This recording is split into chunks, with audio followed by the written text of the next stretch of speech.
Bismillahirrahmanirrahim. Agar sedekah menjadi berkah dan bisa menyembuhkan penyakit. Ma'asyiral muslimin yang dimuliakan Allah Azza wa Jalla. Kita sering mendengar kalimat bahwa kalau ingin sembuh penyakit itu perbanyak sedekah. Ucapan ini tidak salah, karena memang ada riwayat yang mengatakan seperti itu, di mana Nabi SAW mengatakan, dawau maradakum bis sadaqah. Obati orang yang sakit di antara kalian dengan cara bersedekah. Dan kisah-kisah para ulama juga banyak dikisahkan, seperti seseorang datang kepada Abdullah ibn Mubarak mengeluhkan akan penyakitnya, kemudian Abdullah ibn Mubarak memberikan saran agar dia bersedekah dengan air. Setelah bersedekah, sembuh penyakitnya. Atau kisah Imam Hakim, pengarang kitab Mustadrak. Dia datang kepada Imam As-Sabuni rahimahullahu ta'ala. Kemudian Imam As-Sabuni menyarankan agar Imam Hakim ini bersedekah dengan air. Maka dia mencari tempat yang gersang, tidak ada air. Kemudian dia menggali sumur dan airnya disedekahkan kepada siapa yang berhajat padanya. Maka tidak butuh waktu lama sembuh penyakitnya. Artinya bahwa secara tajribah, pengalaman ataupun praktek yang ada di masyarakat, baik salaf ataupun khalaf, memang sedekah itu bisa menyembuhkan penyakit. Tetapi yang harus dipahami bahwa ada beberapa perkara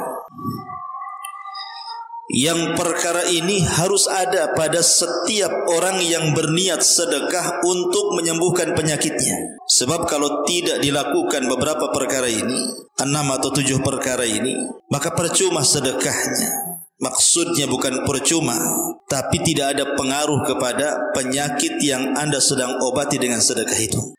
Sehingga bagaimana supaya betul-betul efektif sedekah yang kita sedekahkan itu bisa menyembuhkan penyakit. Ini pembahasannya. Ma'asyiral muslimin yang dimuliakan Allah Subhanahu wa taala. Yang pertama, ketika seseorang bersedekah dan sedekahnya diniatkan untuk menyembuhkan penyakitnya, atau mungkin penyakit orang lain, penyakit anaknya, penyakit orang tuanya, atau penyakit orang-orang yang dicintainya, maka yang pertama harus diniatkan sedekah itu mencari redha Allah dulu. Ini yang pertama. Cari keridhaan Allah Subhanahu wa taala. Jangan sampai kemudian ketika kita bersedekah mutlak niatnya itu hanya untuk menyembuhkan penyakit. Ini keliru. Tetapi yang pertama diniatkan adalah carilah keridhaan Allah Subhanahu wa taala. Karena ada hadis Nabi SAW yang dikeluarkan Imam Tirmidzi, inna idhamal jaza ma idhamil bala, wa inna Allah idza ahabba qauman ibtalahum, faman radiya falahu ridha wa man sakhita falahu sukhtu, kata Rasul. Sesungguhnya besarnya balasan ditentukan dengan besarnya ujian. Karena apabila Allah Subhanahu wa taala mencintai seorang hamba atau sebuah kaum, maka Allah pasti akan menguji mereka. Barang siapa yang redha dengan ujian itu, maka dia akan mendapatkan keridhaan Allah. Tapi barang siapa yang murka, maka dia pun akan mendapatkan kemurkaan Allah. Jadi kalau seandainya seseorang bersedekah tetapi yang sakitnya murka, percuma sedekahnya, karena tidak dapat ridha Allah masalahnya. Pamannya ada orang sakit, kemudian dia mengharap dengan sedekahnya sakit, tapi dia tidak ikhlas dengan penyakitnya itu. Bahkan mungkin lisannya menunjukkan tasakhut, tidak terima dengan takdir dan qada Allah Subhanahu wa taala. Lalu untuk apa sedekahnya? Karena Allah tidak ridha kepada dia. Makanya yang pertama kali kalau ingin menyembuhkan penyakit dengan cara bersedekah, carilah keridhaan Allah Subhanahu wa taala. Ini poin pertama. Ma'asyiral muslimin yang dimuliakan Allah Subhanahu wa taala. Poin yang kedua, ketika bersedekah betul-betul sedekahnya karena Allah, alias ikhlas. Dan ikhlas itu artinya ikhrajul khalqi an muamalati rabbi, mengeluarkan seluruh makhluk ketika kita bermuamalah dengan Rabb kita. Artinya saat bersedekah itu murni sedekahnya lillah karena Allah, bukan karena ujub, bukan karena riya, bukan karena ingin dipuji. Sebab sedekah yang seperti itu jatuh kepada syirkul asghar, masuk kesyirikan, walaupun itu syirik kecil, riya itu. Artinya kalau sudah masuk dalam kesyirikan, percuma sedekahnya, karena tidak akan diterima Allah Subhanahu wa taala, gugur amalannya. Makanya saat bersedekah dalam rangka mengobati penyakit, ini nomor 2, harus ikhlas, betul-betul sedekahnya karena Allah Subhanahu wa taala. Dan Nabi SAW juga mengatakan, innallaha la yaqbalu minal a'mal illa ma kana khalisan wabtughiya bihi wajhu. Sesungguhnya Allah tidak akan menerima amal-amal kecuali bersumber dari orang yang ikhlas dan yang dicari padanya wajah Allah Subhanahu wa taala. Ma'asyiral muslimin yang dimuliakan Allah Subhanahu wa taala. Jadi ikhlas ini penting dalam sedekah dalam rangka mengobati penyakit. Kemudian yang ketiga, baru niatkan sedekahnya dalam rangka penyembuhan. Harus ada niat bahwa sedekah saya itu untuk menyembuhkan penyakit saya, untuk menyembuhkan penyakit ibu saya, untuk menyembuhkan penyakit anak saya. Karena Umar bin Khattab radhiyallahu anhu pernah berkhutbah di atas mimbar, kemudian mengatakan, aku mendengar Nabi SAW bersabda, innamal a'malu binniyat. Sesungguhnya amal itu ditentukan dengan niatnya. Sama dengan orang yang meruqyah. Kalau anda meruqyah membaca Quran, dibacakan saja sama orang, tidak ada pengaruh apa-apa. Anda bukan sedang meruqyah, anda sedang baca Quran. Tetapi kalau membaca Qurannya diniatkan untuk ruqyah, berarti anda sedang meruqyah. Segala sesuatu itu harus didasari dengan niat. Lah sama sedekah juga, niat anda bersedekah itu untuk apa?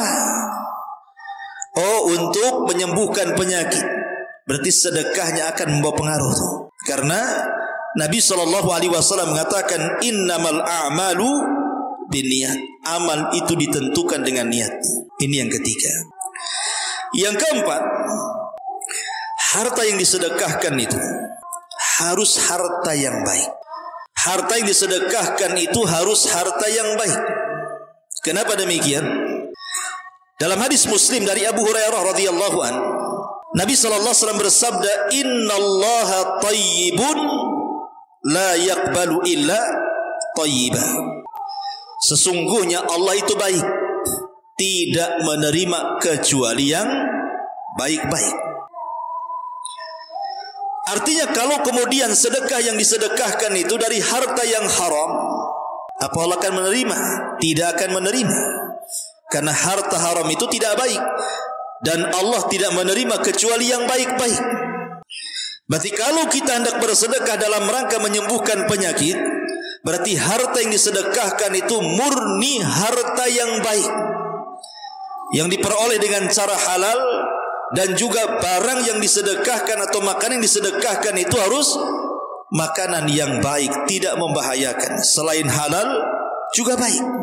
Makanya kenapa hadis selanjutnya Rasul mengatakan, innallaha amara bihil mu'minin bima amara bihil mursalin. Faqala ta'ala, ya ayyuhar rusul kulu min tayyibati wa'malu salihan. Wa qala ta'ala, ya ayyuhalladzina amanu kulu min tayyibati ma razaqnakum. Sesungguhnya Allah memerintahkan kaum muslimin sebagaimana Allah perintahkan para rasul. Maka Allah berfirman, wahai para rasul, makanlah dari yang baik-baik dan kerjakanlah amal saleh.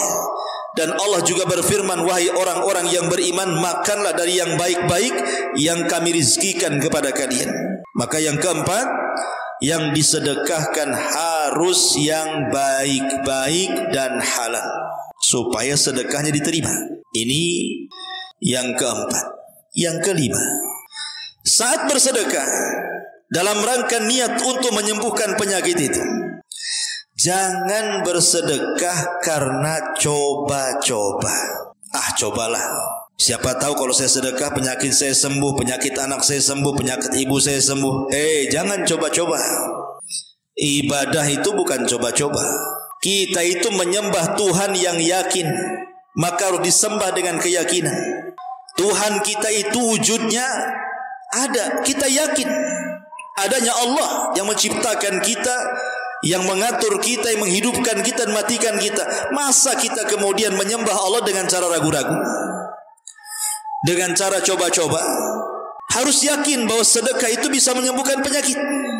Makanya Imam Ibnul Qayyim rahimahullahu ta'ala mengatakan, fa inna lis-sadaqati ta'siran ajiban fi daf'i anwa'il bala'i walau kanat min fajirin aw min zalimin bal min kafirin.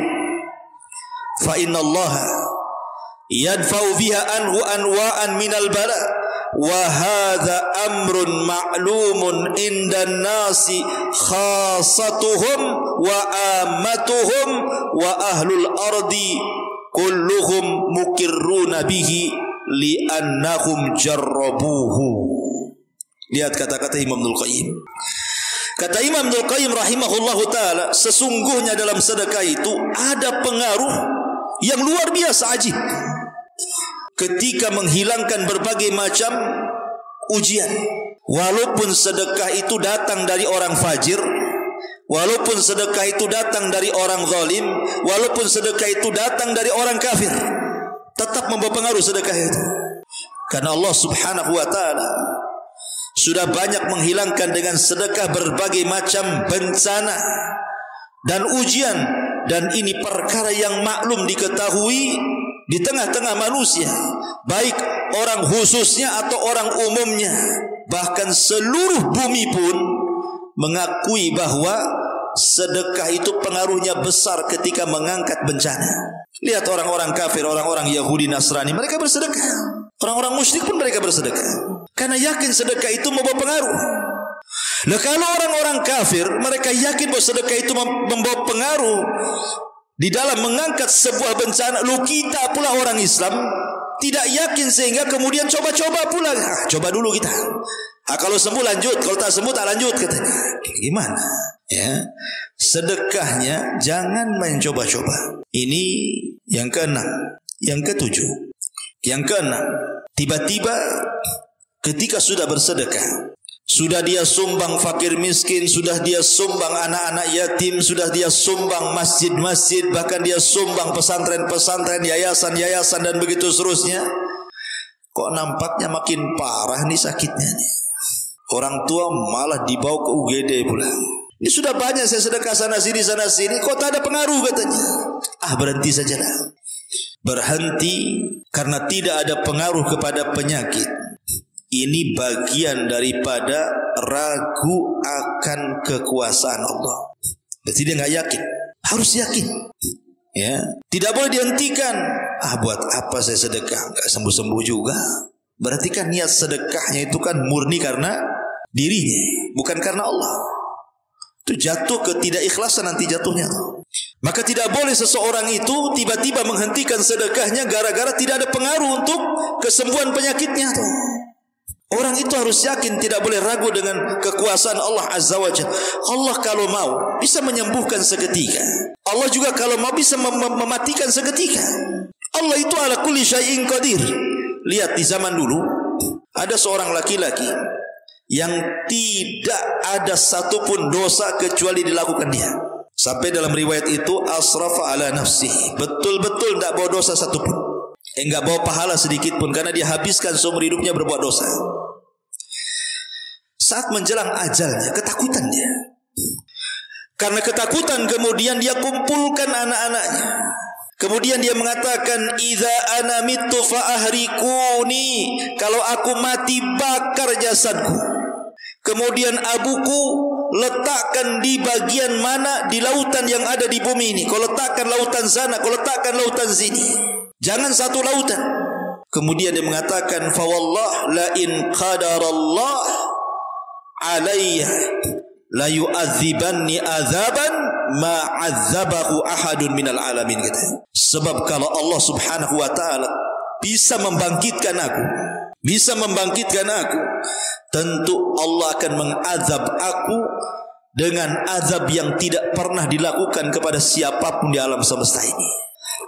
Lihat, orang ini menanamkan dirinya apa? Perang dengan Allah. Allah katakan fafirru ilallah, lari kau kepada Allah. Ini pula menjauh dari Allah, tidak mau dekat dengan Allah, tidak mau ketemu lagi dengan Allah, dengan mengatakan kalau aku mati bakar itu jasadku, kemudian abuku sebar di semua lautan. Sebab kalau Allah sanggup membangkitkan diriku, habislah aku, katanya. Allah akan azab diriku dengan azab yang belum pernah terjadi kepada siapapun di alam semesta ini, katanya. Dia tidak paham Allah itu ala kulli syai'in qadir. Ketika kemudian wasiatnya dilaksanakan oleh anak-anaknya, dia pun mati, dia pun dibakar, abunya disebar di semua lautan. Tiba-tiba Allah perintahkan bumi dan mengatakan ijma'i ma fiki minhu. Allah katakan kepada bumi, kumpulkan abu-abu orang yang disebar laut sana laut sini, kumpulkan wahai bumi jadi satu, balikkan jasadnya, katanya. Allah yang perintahkan bumi nurut. Maka dikumpulkan semuanya, debu-debunya, abu-abunya, kemudian dibentuk lagi jadi dia, kemudian dihidupkan, kemudian dihadapkan di hadapan Allah Subhanahu wa taala. Kemudian Allah mengatakan, ma hamalaka ala ma sana'ta ya fulan. Apa yang membuat kamu lakukan ini wahai fulan? Kau kira aku tidak sanggup membangkitkan kamu? Maka dia mengatakan, qala ya Rabb khasyatuka. Tidak lain dan bukan karena takutku kepadamu. Karena melihat bahwa alasannya karena takut kepada Allah Azza wa Jal, akhirnya Allah ampuni dosa-dosanya dan Allah masukkan ia ke dalam surga. Tapi lihat, innallaha ala kulli syai'in qadir. Allah itu atas segala sesuatu maha mampu. Maka jangan kemudian kita katakan, buat apa sedekah? Toh sudah saya sedekah banyak, udah ratusan juta pun saya sedekah ini, penyakit saya makin parah, penyakit anak saya makin parah, sekarang ibu saya juga meninggal umpamanya, dan begitu seterusnya. Maka jangan mengatakan seperti ini dan jangan melakukan seperti ini. Ini yang nomor 6. Yang nomor 7, ketika bersedekah, jangan menyakiti orang yang diberi sedekah dengan mengungkit pemberian. Di dalam Al-Quran Allah Subhanahu wa ta'ala mengatakan, ya ayyuhalladzina amanu la tubtilu sadaqatikum bil manni wal adha. Wahai orang-orang yang beriman, jangan kalian batalkan sedekah-sedekah kalian dengan bil manni wal adha, dengan menyebut-nyebut ataupun menyakiti orang yang kita sedekahi. Percuma kita sedekahnya kalau sedekahnya dalam rangka menyakiti orang, mengungkit pemberian kepada orang, nggak ada manfaat sedekahnya dan tidak bisa menyembuhkan penyakit yang seperti ini. Karena batal semua amalannya. Kalau batal semua amalannya, buat apa sedekahnya? Maka ini penting, tidak menyakiti orang yang diberi sedekah dengan mengungkit dan menyakiti orang yang disedekahi. Kemudian yang ke-8, boleh jadi kalau seandainya Anda sudah bersedekah, bukan sedikit, boleh jadi sudah ratusan juta, bahkan mungkin miliaran nampaknya. Anggap saja seperti itu. Kok tidak disembuh-sembuhkan penyakitnya? Kok penyakit saya malah lebih parah lagi atau makin parah?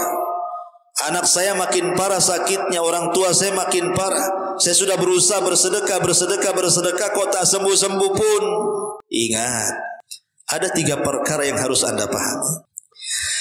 Ketika Allah Subhanahu wa ta'ala tidak mengabulkan permintaan kita dengan sedekah kita agar penyakit kita hilang, penyakit anak kita hilang, penyakit orang tua kita hilang, satu, boleh jadi Allah sedang mencintai orang yang sakit itu. Boleh jadi Allah sayang dengan orang yang sakit itu, sehingga sengaja tidak disembuh-sembuhkan sama Allah.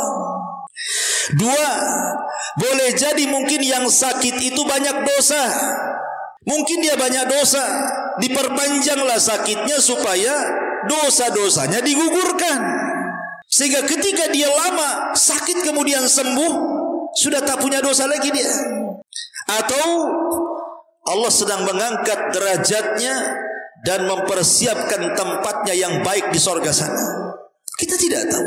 Kalau Allah takdirkan kemudian habis sedekah rupanya meninggal, boleh jadi dengan meninggalnya itu pertama sudah takdir dia, yang kedua memang Allah berkehendak seperti itu dan Allah sudah tempatkan derajatnya atau mempersiapkan tempat yang baik dan terbaik bagi orang yang sakit itu. Perhatikan beberapa riwayat hadis-hadis Nabi SAW. Pertama hadis Abu Hurairah.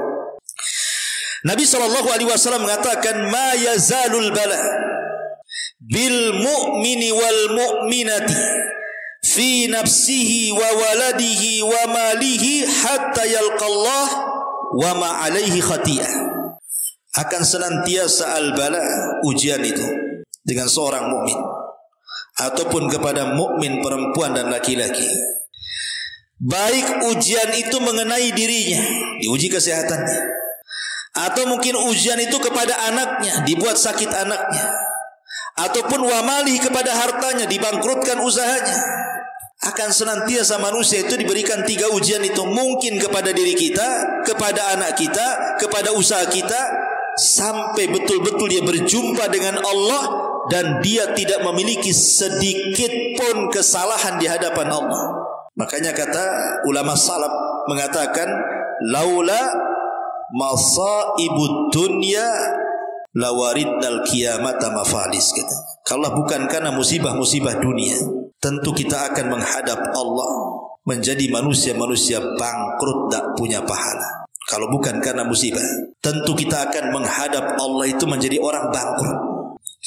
Artinya dengan sabarnya kita ketika sakit, dengan mengharapnya pahala saat sakit atau menerima musibah-musibah yang lain, dengan sebab itulah Allah gugurkan dosa kita. Karena ada sorga-sorga itu yang tidak bisa diraih dengan puasa, tidak bisa diraih dengan sholat, tidak bisa diraih dengan baca Quran, hanya bisa diraih dengan sabar. Dan tidak mungkin orang sabar kecuali ada musibah. Kalau tidak ada musibah, sabar dari apa? Harus musibah dulu baru ada sabar. Dan Allah katakan dalam Al-Quran, innama yuwaffis sabiruna ajrahum bighairi hisab. Allah akan berikan balasan bagi orang-orang yang sabar itu tanpa batas. Ini hadis pertama. Hadis yang kedua, Nabi SAW mengatakan ketika menceritakan tentang umniyatu ahlil afiyah, cita-cita, angan-angan orang-orang yang sehat ketika di dunia, tetapi mereka di akhirat memandang orang-orang yang banyak musibah ketika di dunia. Apa cita-cita orang-orang yang sehat di dunia ketika di akhirat memandang orang-orang yang banyak ujian di dunia ketika di akhirat? Kata Nabi SAW, yawaddu ahlul afiyati yaumal qiyamah, yawaddu ahlul afiyati yaumal qiyamah hina yu'ti ahlal bala as-sawab law anna juludahum kanat quridat fid dunya bil maqarid. Orang-orang yang tidak pernah diberikan banyak musibah di dunia, kemudian mereka meninggal, melihat orang-orang yang banyak musibah di dunia kemudian meninggal, saat Allah memberikan balasan tuh kepada orang-orang yang banyak musibah di dunia dengan balasan yang banyak di akhirat, apa kata orang-orang sehat itu? Yawaddu ahlul afiyah, mereka pun berkeinginan pada hari kiamat saat melihat orang-orang yang banyak musibah diberikan pahala yang banyak, kalau seandainya kulit-kulit mereka dikelupaskan dari daging-daging mereka dengan gunting, gitu. Tapi tidak mungkin, mereka sudah di akhirat semuanya, tidak mungkin balik ke dunia. Tapi lihat kecemburuan orang-orang yang disehatkan badannya di dunia ketika di akhirat kepada orang-orang yang banyak musibah di dunia ketika di akhirat. Ma'asyiral muslimin yang dimuliakan Allah Subhanahu wa taala. Kemudian hadis yang ketiga, Nabi SAW mengatakan, innallaha idza ahabba qauman ibtalahum. Allah itu kalau cinta dengan sebuah kaum, pasti Allah akan menguji kaum tersebut. Artinya orang sakit itu kalau dia sabar mengharap pahala Allah dan juga tidak kunjung sembuh, itu tanda Allah cinta kepada dia. Dan Nabi juga mengatakan, idza maridul abdu aw safar kutiba lahu mithlu ma kana ya'malu muqiman sahihan. Apabila seorang hamba sakit atau safar, maka aktivitas ketika sehat, baik baca Qur'annya, baik sholat malamnya, baik puasanya, tiba-tiba dia sakit tidak bisa mengerjakan itu lagi, tetap dicatat seperti kebiasaan sehatnya. Kan enak tuh. Jadi waktu kita sehat kita bisa sholat malam, ketika kita sehat kita bisa puasa, ketika kita sehat kita bisa baca Quran, kita bisa zikir, kita bisa silaturahim, berkumpul kawan-kawan dan begitu seterusnya, hadir di majelis taklim. Ketika sakit semua tidak bisa dikerjakan. Tetapi kalau memang kebiasaan sebelum sakitnya dia beramal saleh, maka ketika sakit walaupun dia tidak bisa mengerjakan tetap dapat pahala dari kebiasaan-kebiasaan yang dia lakukan tuh, walaupun dia tidak melakukannya. Kan enak tuh orang sakit itu. Ya, kalau di situnya enak gitu ya. Kalau sakitnya tak enak lah gitu. Artinya dari segi pahalanya kan enak, nggak melakukan sesuatu, nggak sholat malam, tetap dapat pahala sholat malam karena kebiasaan ketika sehatnya sholat malam. Ketika dia sakit dapat pahala puasa, padahal dia tidak puasa karena kebiasaan ketika sehatnya dia suka puasa. Luar biasa. Ya. Ma'asyiral muslimin yang dimuliakan Allah Subhanahu wa taala. Makanya Sufyan Ats-Tsauri rahimahullahu taala mengatakan apa? Laisa bifaqihin man lam yu'addul bala'u ni'matan warrakha'u musibatan. Bagus sekali perkataan Sufyan Ats-Tsauri.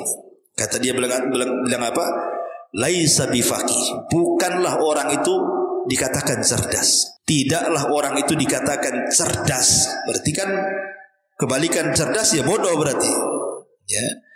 Orang yang belum menganggap musibah itu sebuah nikmat, dan orang yang mendapatkan keluangan rizki itu sebuah musibah. Karena ada orang-orang itu yang menjadikan bala nikmat bagi dia, dan orang-orang diberikan nikmat itu musibah pula bagi dia.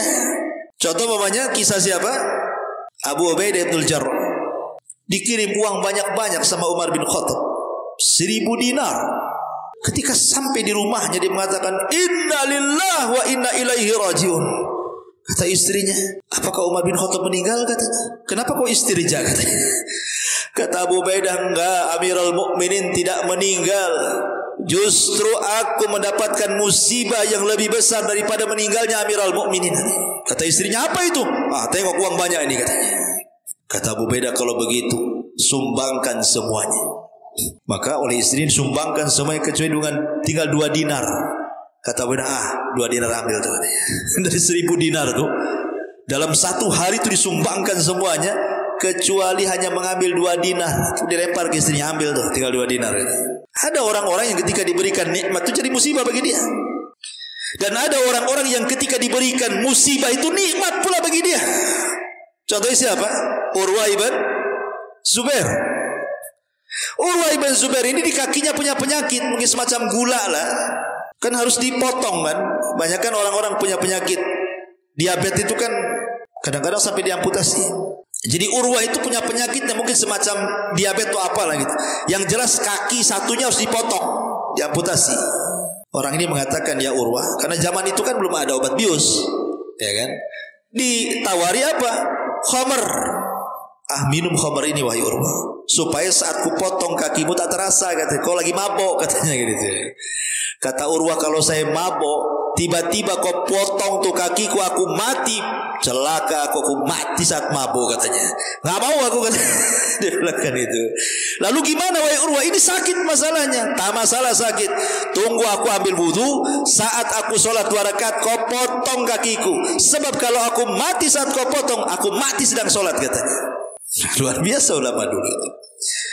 Betul-betul dia sholat, potong kakinya. Saking khusyuknya, tidak terasa itu kakinya dipotong. Baru terasa itu setelah dia sholatnya selesai, baru dia kesakitan sampai pingsan. Ya. Ada orang khusyuk tuh lagi dipotong kakinya. Habis itu setelah dia sadar, tiba-tiba mengatakan alhamdulillah ala kulli hal katanya. Alhamdulillah kakiku dipotong katanya. Alhamdulillah pula kakinya dipotong. Kemudian dikatakan, Urwah, kakimu dipotong kau masih mengucap alhamdulillah. Ya, karena Allah kasih 4 anggota badan, 2 tangan, 2 kaki. Kalau 1 kaki potong masih ada 3 katanya. Kan enak tuh jawabannya. Kan itu. Siapa di antara kita yang bisa ngomong begitu? Di waktu yang sama datang berita, ya Urwah, anakmu meninggal. Alhamdulillah katanya. Alhamdulillah lagi itu pengen. Hei Urwah, anakmu meninggal. Kenapa kau bilang alhamdulillah? Anakku 7. Kalau mati 1 tinggal 6. Masih ada 6. Jadi ada orang-orang itu yang diberikan musibah itu nikmat bagi dia. Dan ada orang-orang yang diberikan nikmat musibah pula bagi dia. Kan luar biasa kan itu ya. Ma'asyiral muslimin, makanya Sufyan Ats-Tsauri mengatakan, laisa bifaqihin man lam yu'addul bala nikmatan warraqa musibatan. Orang itu belum dikatakan cerdas kalau belum menganggap bala itu sebuah nikmat dan nikmat itu sebuah musibah katanya. Itulah ma'asyiral muslimin yang dimuliakan Allah Subhanahu wa taala. Intinya bahwa kalaupun dengan sedekah itu kok penyakit belum sembuh-sembuh, boleh jadi Allah sengaja tidak menyembuhkan dia karena sebuah maslahat. Boleh jadi Allah ingin menggugurkan dosanya sehingga ketika dia sembuh hilanglah semua dosanya. Atau boleh jadi mungkin ada maslahat lain, karena ada orang-orang itu kalau seandainya disembuhkan maksiat lagi dia. Sengaja Allah buat sakit biar berhenti maksiat. Kan banyak tuh. Wow, waktu sakit kapok dia itu maksiat. Kapok-kapoknya. Kata dokter, kau jangan zina lagi. Kalau kau ini sudah kena virus nih, seminggu lagi kau mati. Oh, takut tobat luar biasa. 1 minggu kau tak mati-mati gitu. Ini hoax ini aja dokter nih gitu. Maksiat lagi dia, naudzubillah gitu, naudzubillah. Tapi hebatnya kadang-kadang ucapan dokter lebih sakti dibandingkan ustaz. Ustaz keluar dalil sak dalil-dalilnya, mau Quran sak Quran-Qur'annya enggak peduli orang mau mabuk, mau zina, mau judi. Itu kalau ustaz yang ngomong. Coba dokter yang ngomong. Penyakitmu parah tuh. Berhenti besok, orang mati. Berhenti dah. Subhanallah ya kan. Ada orang-orang yang akalnya kayak gitu tuh. Dikasih dalil yang jelas-jelas. Dalil Allah juga yang mengatakan nerakalah tempatnya. Enggak terima dia. Ya, ma'asyiral muslimin yang dimuliakan Allah Azza wa Jalla. Jadi boleh jadi mungkin sengaja disakitkan supaya dia tidak maksiat, atau sengaja kalaupun Allah takdirkan dia meninggal dan dia sudah bersedekah untuk kesembuhannya, boleh jadi pahala sedekah ini akan mengalir saat dia meninggal. Dan itu pula yang menjadikan pahala dirinya, karena orang yang meninggal ketika masuk ke liang lahat apa ucapannya? Laula akhartani ila ajalin qarib la asaddaqa wa akum minas salihin. Ya Rab, kalau kau hidupkan aku sesaat saja ke bumi, aku akan sedekah. Dia sudah sedekah. Ya. Dia sudah sedekah saat kematiannya. Dia habiskan hartanya untuk sedekah, tapi Allah takdirkan dia mati. Boleh jadi itu menjadi mempermudah kehidupan dia setelah kematiannya. Jangan kemudian kita katakan, percuma, tahu nggak sembuh sampai mati, buat apalah sedekah. Bagus saya makan kan, itulah. Dia tidak paham itu. Sedekah itu pengaruhnya bukan di dunia saja, sampai ke akhirat. Bahkan sangat pengaruh saat di padang mahsyar. Sedekah itu akan jadi naungan di kepala kita. Saat matahari, semua tersengat matahari di atas kepala 1 mil. Orang-orang yang suka bersedekah dia nggak kepanasan itu. Kenapa? Karena sedekah akan menjadi naungan bagi dia pada hari kiamat. Sab'atun yudhilluhumullahu fi dhillihi yawma la dhilla illa dhilluh. Ada 7 kelompok akan mendapatkan naungan Allah di hari yang tidak ada naungan kecuali naungannya. Salah satunya apa? Rajulun tasaddaqat biyaminih la hatta la tu'lam shimal. Seorang laki-laki yang bersedekah dengan tangan kanannya, tangan kirinya tak tahu. Subhanallah ya. Ma'asyiral muslimin yang dimuliakan Allah Azza wa Jalla. Tapi yakinlah seyakin-yakinnya bahwa Rasul pernah mengatakan, tadawau mardakum bisadaqah. Obati orang yang sakit di antara kalian dengan sedekah. Artinya salah satu penyembuh. Ingat, sedekah ini bukan hanya menyembuhkan penyakit biasa. Penyakit yang luar biasa saja bisa sembuh. Penyakit yang rumah sakit angkat tangan menanganinya. Semua dokter angkat tangan untuk mengobatinya. Tapi Allah Subhanahu wa taala, dialah yang menurunkan penyakit, dia juga yang mengangkat penyakit. Allah yang menurunkan penyakit, Allah juga menurunkan obatnya. Harus yakin itu. Makanya kalau jadi pengobat, salah satunya nasihat untuk sedekah. Pak Edi kalau bekam atau apa gitu kan, habis dibekam biar sembuh, sedekah ke dola ilmiah gitu. Promosi bulan dola gitu. Sedekah tuh di dola ilmiah lagi bangun masjid tuh. Nah, biar cepat sembuh. Nah, gitu maksudnya. Kasihlah dalil-dalil banyak-banyak. Saya contohkan beberapa kisah nyata ya. Kisah nyata ini. Tadi saya sudah sebutkan 2 kisah. Kisah seseorang yang datang kepada Imam Abdullah ibn Mubarak.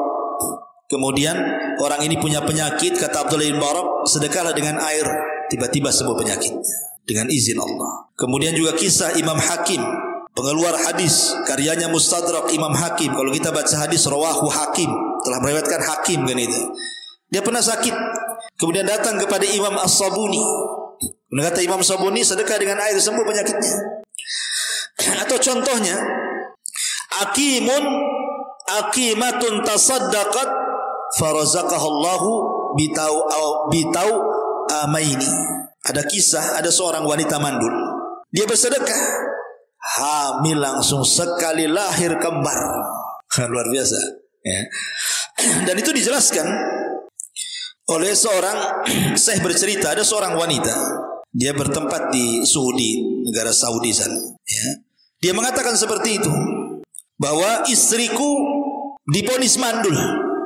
Kata dokter, diponis mandul, tidak mungkin punya anak. Namanya orang mandulnya nggak mungkin punya anak gitu. Tapi setelah dia mendengarkan khutbah seorang syekh tentang bagaimana sedekah itu bisa mengangkat bala, mengangkat ujian gitu kan, dia pun terus bersedekah tidak henti-hentinya, diniatkan supaya dia punya anak. Subhanallah. Akhirnya istrinya hamil, sekali hamil keluar 2 kembar pula. Ini terjadi. Bahkan dikisahkan juga dari negeri seberang, negeri Saudi sana, ada seorang yang terkena penyakit stroke berkepanjangan. Stroke lama sekali. Udah ke dokter sana sini tak sembuh-sembuh, makan obat ini itu herbal sana sini tak juga sembuh. Bahkan dia mengatakan asabtu bimaradi syaratan, katanya mundu iddati sanawat. Aku, katanya, yang bercerita orang yang sakit nih, aku terkena penyakit stroke bertahun-tahun, katanya. Kemudian watayaqantu biqurbi mauti, karena bertahun-tahun makin memarah, aku yakin pasti ini ajalku sudah dekat.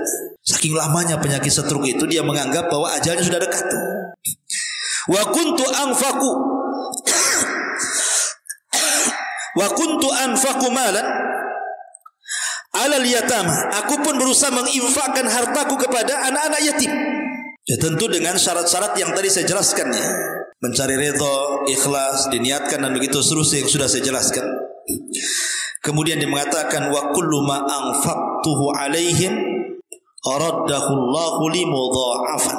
Tiba-tiba setiap aku infak dengan syarat-syarat yang 6 atau 7 tadi, tiba-tiba kemudian penyakitku semakin meringan sampai Allah Subhanahu wa taala, kata dia, hatta syufitu tamaman bihamdillah, sampai Allah betul-betul sembuhkan secara sempurna dan aku hanya memuji kepada Allah Subhanahu wa taala. Ini terjadi ya. Kemudian juga orang yang buta, dijelaskan ada seseorang bercerita, kana sabiyun saghirun yal'abu ma'a ukhtihi hamilan biyadihi sikina. Ada anak kecil main-main, tiba-tiba kawannya pegang pisau. Entah ceritanya gimana, namanya anak-anak kecil tidak paham kan, dipukulkanlah pisau itu ke mata kawannya, kena matanya, buta sebelah ya. Akhirnya kemudian kata ini yang bercerita bapaknya, kemudian aku pun segera membawa ke mustasfa. Aku khawatir ya, aku bawa dia ke Riyadh, ke rumah sakit di Riyadh sana. Aku khawatir. Ketika kemudian para atibba, para dokter-dokter itu sudah memeriksanya dan Allah takdirkan rupanya satu dari kedua matanya tidak bisa disembuhkan, buta ya. Akhirnya kemudian dia pun sedih, Kemudian dia terus berdoa kepada Allah Subhanahu wa taala agar dikembalikan pandangan anaknya. Kemudian dia pun terus bersedekah. Subhanallah, tidak ada yang mustahil bagi Allah. Anak itu kemudian sembuh dan bisa melihat. Tidak ada yang mustahil. Imam Bukhari itu kan buta waktu bayi, tidak bisa melihat. Tapi ibunya berdoa tiap malam supaya pandangannya dikembalikan. Dalam mimpinya ibunya Imam Bukhari ketemu Ibrahim alaihissalam, ketemu Nabi Ibrahim. Kata Nabi Ibrahim, putramu sudah dikembalikan pandangannya oleh Allah. Pas dia bangun rupanya Imam Bukhari sudah melihat. Padahal dia buta bertahun-tahun waktu kecilnya. Tapi tidak ada mustahil bagi Allah Subhanahu wa ta'ala. Wallahu a'lam. Mudah-mudahan ada manfaat. Subhanallah bihamdika asyhadu an la ilaha illa anta astaghfiruka wa atubu ilaik. Allahu ta'ala a'lam. Assalamualaikum warahmatullahi wabarakatuh.